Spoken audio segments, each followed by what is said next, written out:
Olá, sejam todos muito bem-vindos ao podcast Coluna Forte, um podcast da Ideal Espaço Saúde destinado ao tratamento da coluna vertebral sem cirurgias. E para quem ainda não me conhece, eu sou o Jason, sou fisioterapeuta aqui na Ideal Espaço Saúde.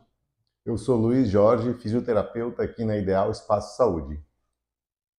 Então, hoje nós vamos falar o seguinte: se você sente dor nas costas, dificuldade para caminhar longas distâncias ou até dormência nas pernas, esse episódio é para você. Nós vamos falar sobre a estenose vertebral, um problema que pode causar esses sinais e sintomas, mas que nem sempre precisa de cirurgia. Verdade. Certo?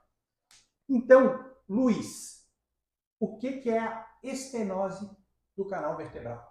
A estenose do canal vertebral, ela acontece quando a gente tem uma alteração degenerativa na coluna, né? E essa coluna, ela acaba aqui, ó, como mostra aqui esse modelinho, acaba perdendo altura nesse disco. E aí esse nervo, que era para sair por esse canal aqui de maneira folgada, ele acaba apertando. Por isso, quando o paciente fica caminhando por longas distâncias e a musculatura não suporta bem essa coluna, esmaga. Outra condição que acontece é o paciente ficar em pé, né? Quando o paciente fica um pouquinho mais de tempo em pé, ele volta a ter esse sintoma. E ele começa com uma dormência e evolui normalmente uma incapacidade, né, Jason? O paciente começa a perder o controle do pé e da perna. Até que se ele não sentar, acaba perdendo força na perna, pode vir a cair. E o que alivia eles normalmente é a flexão. Bom, por que a flexão aqui, ó? Vamos só ilustrar. Ó. Aqui é o nervinho saindo lá da tua coluna. Quando tu faz a flexão, ele faz isso aqui, ó. Tu abre os canais e aí ele tem o alívio imediato da dor. Exatamente. E aí, falando ainda em estenose, né, o Luiz falou de uma das estenoses, que é a estenose foraminal, que é a estenose dessa janelinha onde sai a raiz nervosa, que são os nervos que vão para as pernas ou na cervical que vão para os braços, certo? E aí a gente tem também a estenose do canal vertebral, que é esse buraquinho aqui na vértebra.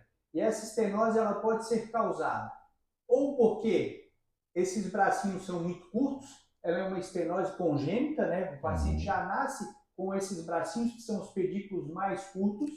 No processo de envelhecimento natural e sobrecarga, por dentro do canal vertebral passa um ligamento, esse ligamento pode ficar mais espesso, disputando espaço com as estruturas que passam aqui dentro, que seria a medula ou raízes nervosas.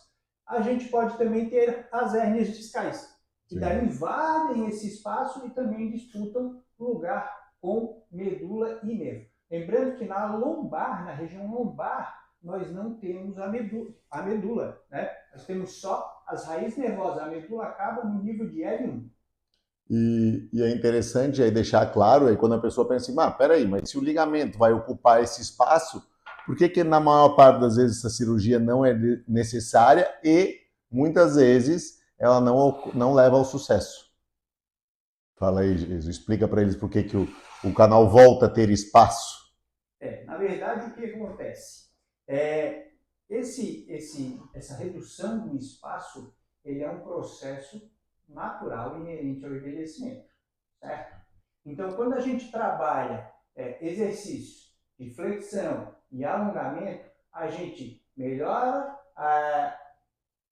a elasticidade da cápsula articular, que é a cápsula que envolve ali as articulações da coluna, melhora o alongamento da musculatura e a mobilidade da própria coluna vertebral. Isso por si só, ela já traz benefícios de aumento de espaço desse canal. Melhora o fluxo de líquidos, né? Também. Muitas vezes esses ligamentos eles estão inflamados, eles acabam ficando mais espessados durante esse processo. E conforme o paciente vai ganhando mobilidade, melhorando a sua relação entre disco, vértebra, os pedículos, esse espaço ele acaba aumentando e as estruturas em si acabam perdendo um pouquinho de líquido, o que leva à diminuição o canal acaba permanecendo, mas essas estruturas moles ao redor, né, Os ligamentos, as capas, elas acabam se moldando melhor. E aí o sintoma do paciente de estenose desaparece. Exatamente. Ali o Luiz falou um pouco sobre a questão da caminhada, né? Então, uma característica muito comum dos pacientes com estenose do canal vertebral ou estenose foraminal é que depois de um tempo caminhando, eles precisam sentar para sentir o alívio dos sintomas. E o ato de sentar é justamente isso que a gente estava conversando. Quando a gente faz um movimento de flexão, a gente abre essas janelas, a gente abre esse espaço. E isso melhora esse fluxo de informações. É como se fosse uma rua que ela está muito estreita, né? E o trânsito está afunilando e de repente ela abre numa via maior. Então, quando a gente senta, quando a gente puxa a perna e o joelho em direção ao peito, a gente abre, permite o fluxo de nutrientes, fluxo sanguíneo, fluxo de informações através das raízes nervosas e isso alivia os sintomas do paciente quase que imediatamente. E esses tempos são variáveis, né? E também normalmente progressivos. Quando o paciente entra na crise, normalmente esse tempo ele vem de maneira muito rápida, assim, ó. 3, 5, 7 minutinhos, esse paciente começa a ter esse sintoma. E depois, com o decorrer do tratamento, isso vai passando para 10, para 15, para 20, para 30, até uma hora que o paciente, na maior parte dos casos, deixa de sentir essa relação de formigamento e perda de controle do membro inferior. E é interessante a gente falar que esse processo de desgaste, que é natural, esse espessamento ligamentar por sobrecarga, ele é dependente da capacidade física do indivíduo. Então, conforme o indivíduo vai perdendo capacidade física, as estruturas ósseas, as estruturas ligamentares, elas são mais exigidas. Então, é importante que no nosso processo de envelhecimento, a gente também se mantenha em movimento, praticando exercício, fortalecendo o corpo, para que a nossa capacidade física aumentada proteja, diminua a sobrecarga ligamentar, diminua a sobrecarga entre as articulações das vértebras. Então é importantíssimo a gente se manter em movimento, se manter em atividade física constante. E aí a gente pode relatar aqui alguns casos, né? Eu tive paciente já com mais de 70 anos, claro, normalmente o tratamento para as estenoses eles são um pouquinho mais alongados. Por quê? Porque diferente de uma dor muscular, o músculo ele é vermelho por quê? Porque ele é cheio de sangue, né? Então tudo que é cheio de sangue é cheio de oxigênio, é cheio de nutrientes, é um tecido que se recicla, que ele se troca de maneira muito rápida. Quando a gente vai para o canal medular, essa troca ela não é tão rápida assim, ela ocorre célula por célula, então é um processo um pouco mais lento. Mas eu tenho paciente que fez tratamento e depois do tratamento fez viagens de caminhadas onde caminharam 130, 140 quilômetros, né, em 10, 15, 20 dias e ficaram super bem. Então, ela não, de maneira alguma, a estenose é um selamento de que você não vai mais poder fazer isso. Não, não. É um momento, porém esse momento é um pouquinho prolongado, porque devido às características daquele tecido, né? Sendo bem conduzido o tratamento, o paciente melhora. De maneira um pouquinho mais lenta, mas melhor. Exatamente. E a gente pode ter uma estenose lá na cervical e a gente pode ter uma estenose também em nível lombar. Aqui na cervical, as estenoses podem levar o que a gente chama de mielopatia, que é quando existe um contato, um conflito com a própria medula, né? Então é importante que a gente observe sinais e sintomas, principalmente neurológicos, alguns reflexos a gente vai identificar para ver se existe esse acometimento real. Obviamente, o padrão ou é tu comparar o exame de imagem com a clínica do paciente nos casos de estenose cervical e mielopatia.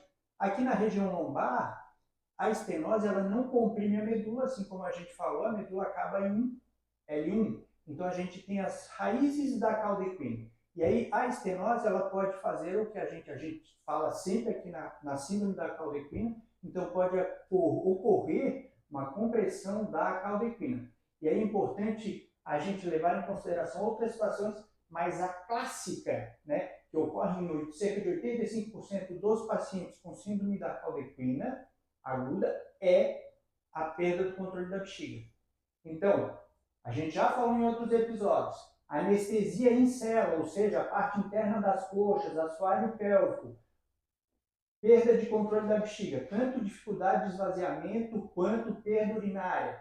Isso são sinais e sintomas de urgência, de emergência, e a gente deve encaminhar imediatamente para a emergência médica, porque essa descompressão ela precisa ser feita em 24 a 48 horas para que o paciente não fique com nenhum sintoma.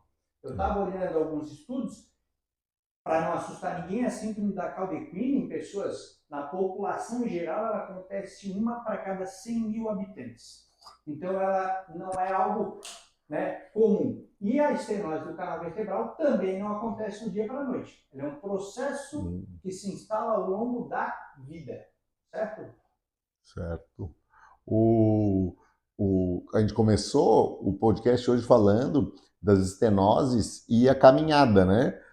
Mas isso vale para as estenoses lombares, né? As estenoses cervicais, aí elas são um pouquinho mais... Ela precisa de um diagnóstico casado, né?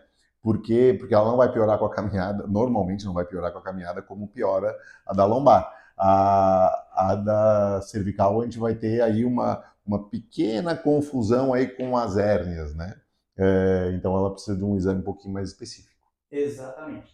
E falando da estenose lombar, que o Luiz comentou agora sobre a caminhada, uma das características aí do paciente com estenose do canal vertebral é a tal da claudicação neurogênica, né? O paciente começa como se fosse mancar em função da dor. E para fazer uma diferenciação, a gente faz o quê? A gente tira o paciente da caminhada, bota o paciente em cima da bike e pede para que ele pedale. Como na bicicleta a gente está naquele padrão de flexão, a gente tem um aumento desse espaço. E o paciente ele para de referir a dor nas costas, para de referir ali a irradiação da dor ou formigamento para as pernas. Então eu já tive casos de paciente que ele não conseguia caminhar uma quadra, mas ele pedalava 200 km sem dor. Então, dependendo do tipo de acometimento que o nosso público tem, a gente pode orientar os exercícios para que ele se mantenha em movimento. Então, eu não estou conseguindo caminhar, como é que fica a situação? Podemos ir para a bicicleta. A gente vai ajustando para que você se mantenha sempre em movimento. E vocês ouviram certo, 200 quilômetros, paciente atleta, tá? Exatamente. Mas o paciente estava incapacitado de caminhar um pouco mais, mas como já tinha prática do exercício sobre a bicicleta, na flexão aliviava e ele conseguia pedalar de maneira como se não tivesse nenhuma alteração na coluna. Acho que uma dica que eu acho que vale muito a pena a gente frisar, né? A gente falou aí da posição sentada, mas tem muito paciente que fica de cócoras. Não tem onde sentar, fica de cócoras, alivia. Qualquer tipo de flexão da coluna vai aliviar. Muitas vezes mesmo em pé, o paciente está em pé, solta o tronco para frente, né? Ficou em pé, solta o tronco para frente, melhora. Sentou, melhora. Acocora, melhora. Tudo que arredondar as costas, melhora, né?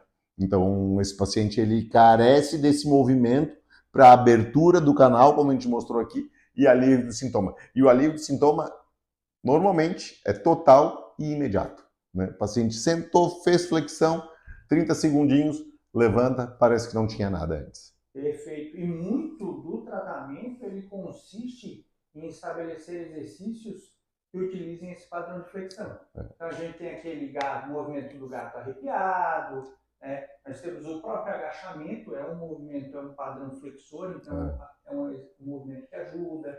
Paciente deitado, puxando os dois joelhos no peito, um joelho no peito, também é um movimento que favorece a abertura desse espaço. Então, na fisioterapia, a gente vai utilizando muito isso e as caminhadas a gente vai expondo gradativamente esse paciente conforme ele vai tolerando. Às vezes ele começa com 100 metros, depois ele evolui para 200, quando vê está caminhando 1 quilômetro.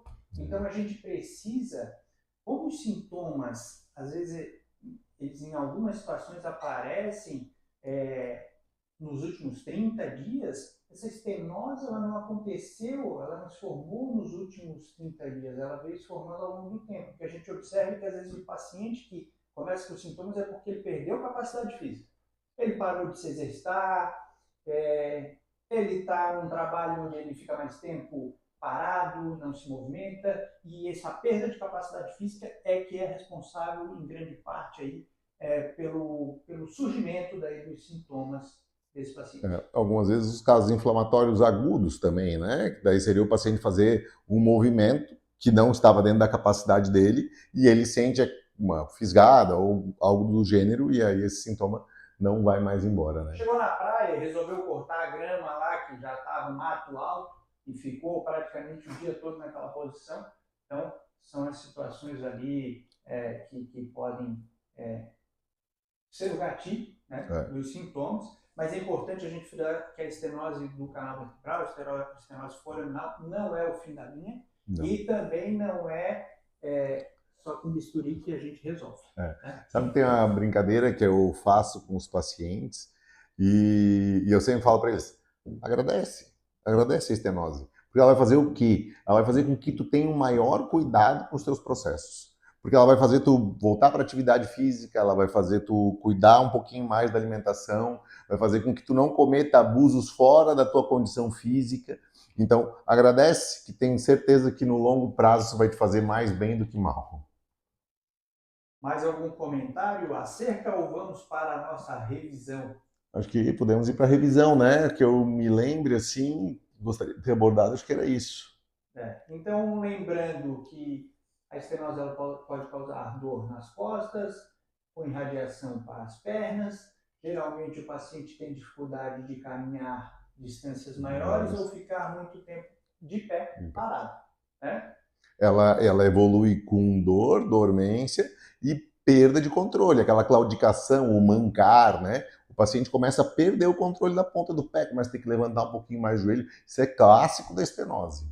E lembrando que, como nós fisioterapeutas somos profissionais de primeiro contato, a gente identificando uma evolução, uma perda neurológica progressiva, alteração nos reflexos miotáticos, a gente deve fazer o encaminhamento desse paciente para o profissional médico, seria o profissional de primeira linha, para conduzir o tratamento nos casos das estenoses ali com urgência, né? No caso, por exemplo, da síndrome da Caldequin. Mas lembrando que são muito raros, né? A gente viu uma em 100 mil casos. Acho que é isso. Fechou? Fechou. Lembrando que na cervical, acho que faltou a gente lembrar isso, né? Na cervical, o sintoma ele vai evoluir para os braços e não para as pernas, né? E se você sente algum desses sintomas, a Ideal Espaço Saúde está de braços abertos para cuidar do seu bem mais precioso, a sua saúde. Um grande abraço. Se tiver, vamos lembrar lá, né, pessoal? Se tiver alguém que tem esses sintomas, caminha um pouquinho, tem que parar, sentar, encaminha, compartilha. Se tiver alguma dúvida, pergunta para nós. Vai ser um prazer ajudar vocês aí a conduzir esse caminho da melhor maneira possível. Grande abraço e até o próximo podcast Coluna Forte.